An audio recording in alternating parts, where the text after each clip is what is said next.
안녕하세요. 채널 4월 31일 성형외과 전문의 김찬우입니다. 안녕하세요. 성형외과 전문의 김재훈입니다. 오늘은 지난번에 이어서 저희 채널 4월 31일에 질문하신 내용 글들을 좀 우리가 보강해서 질문에 대한 답변을 만들어보는 그런 시간을 갖도록 하겠습니다. 첫 번째 질문, 이런 질문 가끔 들어오죠. 럭키세븐님이 대표로 질문 주셨는데 노안 수술하고 쌍꺼풀 수술하는데 순서가 어떤 거를 먼저 해야 되는지 요즘 헷갈리죠. 네.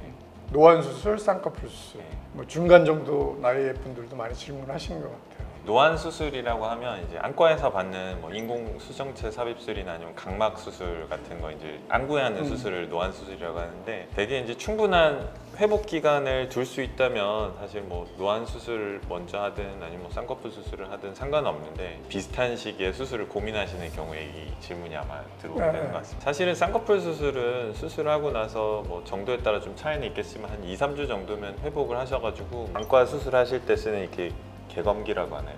눈을 이렇게 벌려주는 기구를 이렇게 걸어놔도 크게 문제는 없는 것 같은데 다만 이제 저희가 쌍꺼풀 수술할 때 안구가 좀 압박이 되거나 아니면 수술 이후에 결막이 좀 붓거나 할 수 있기 때문에 안구 수술을 먼저 하게 되면 회복 기간이 어느 정도 있잖아요. 되게 안과 선생님들이 한 2개월 정도는 기다렸다가 그렇죠. 6개월 기다리라고 하죠. 수술하기 때문에 예를 들면 좀 빠른 시간에 두 가지 수술을 같이 한다고 하면 사실 쌍꺼풀 수술을 먼저 하시고 회복 기간이 조금 지난 다음에 한 2-3주 정도 지난 다음에 노안 수술 하실 수 있을 것 같습니다. 노안 수술은 우리가 일반적으로 기능 수술이고 네. 쌍꺼풀 수술은 미적 수술이라고 생각하지만 사실 이런 노안 수술을 생각할 나이에는 쌍꺼풀 수술 사실 기능적으로도 도움이 되는 수술이잖아요. 그렇죠. 네. 무거운 거를 해결해주고 눈 뜨는 힘을 좋게 해주고 네. 또 시야가 밝아지기 때문에 기간 자체를 생각하면 쌍꺼풀 수술이 조금 먼저 맞죠. 받는 게 낫지 않을까. 근데 하지만 또 이제 그분의 니즈에 따라서 맞아요. 노안 수술을 또 먼저 하시고. 하고 나중에 하는 것도 네. 방법이 될 수 있습니다.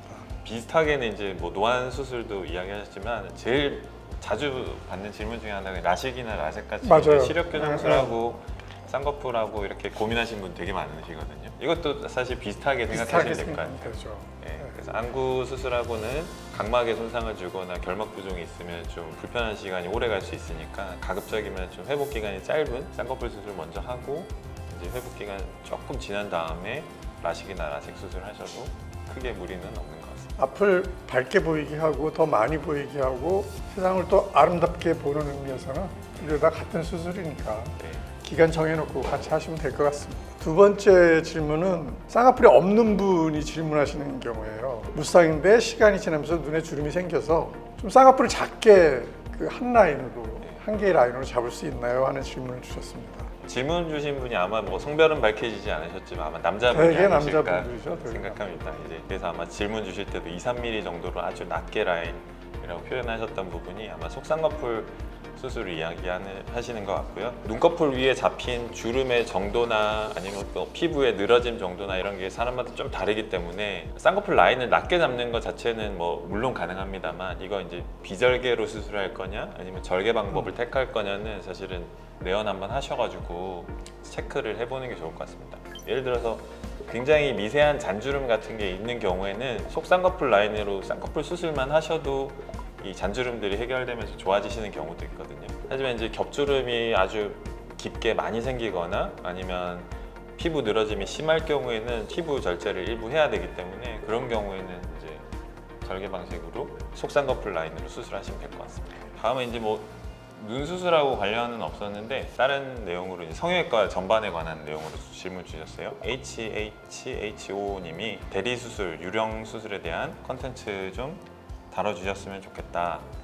4월 30일 성형외과에서는 환자들의 이런 불안감들을 해소하기 위해서 어떤 방법을 쓰고 계신지 사실 대리수술이라는 게 종종 뉴스에도 나오고 하다 보니까 이런 걸 걱정해야 된다는 현실이 좀 속상하다라고 하시면서 컨텐츠로 한번 제작해달라고 하셨어요. 네. 저는 네. 이게 참 성형외과 의사로서 좀 자존심도 상하고 개인적으로는 불쾌한 어휘인데요. 성형 문화적인 측면에서도 별로 좋은 단어 같지는 않습니다. 근데 다만 병원이 대형화되면서 수술 환자를 많이 보다 보니까 효율을 높인다는 명목 하에 상담은 따로 해주고 수술은 누군가가 대신해 주는데 이것도 또 능률을 높이려다가 보니까 누워 있는 어떤 그냥 분을 그냥 마취된 채로 그냥 수술하는 거 이런 거를 이제 대리 수술이라고 하는 부분이죠. 뭐 저희 병원은 그럴 일이 없고 불안해서 이게 환자를 보지 않고 수술한다는 게 저는 좀 이해가 안 되는데 전원 선생님 어떻게 생각하세요?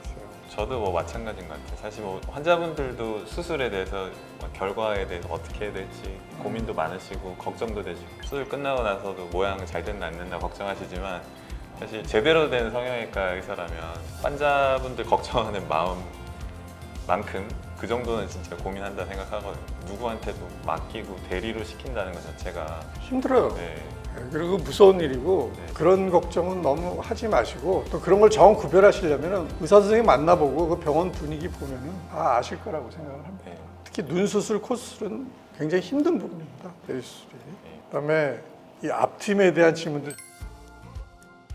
제가 생각하기에는 팀 수술 하실 때 과하게 하신 경우가 앞쪽에 아까 말씀하신 맞아요. 것처럼